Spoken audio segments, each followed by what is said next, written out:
কাশ্মীরের পহেলগাঁওয়ে জঙ্গি হামলায় নিহত পর্যটকদের স্মৃতিতে ঘটনার প্রতিবাদে খড়গপুরে পথে নামল বিজেপি। খড়গপুরে মৌন মিছিল ও মোমবাতি মিছিলের আয়োজন করে বিজেপি। বৃহস্পতিবার খড়গপুর শহরের মধ্যমণ্ডল কমিটির উদ্যোগে নিউ সেটেলমেন্ট থেকে গেট বাজার বোম্বে সিনেমা হল পর্যন্ত মৌন মিছিল করে বিজেপি কর্মী ও সমর্থকরা। নিহতদের প্রতি শ্রদ্ধা জানিয়ে মৌন মিছিল শেষে পাকিস্তানের জাতীয় পতাকা পোড়ানো হয়।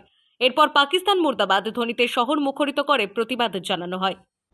আজকে কাশ্মীরে যে পাকিস্তানের জঙ্গিরা আজকে যেভাবে হিন্দু পর্যটকদের ওপরে যেভাবে হত্যা করেছে তার তীব্র প্রতিবাদ জানিয়ে এবং যারা শহীদ হয়েছে তাদের প্রতি শ্রদ্ধাঞ্জলি দেওয়ার জন্য আজকে আমরা মধ্যমণ্ডল অফিস থেকে বোম্বে গেট বাজারে বোম্বে সিনেমা পর্যন্ত আমরা আজকে তাদের প্রতি একটা শ্রদ্ধাঞ্জলি জানালাম। আজকে আমরা এখানে পাকিস্তানের ঝান্ডা আমরা পুড়িয়েছি।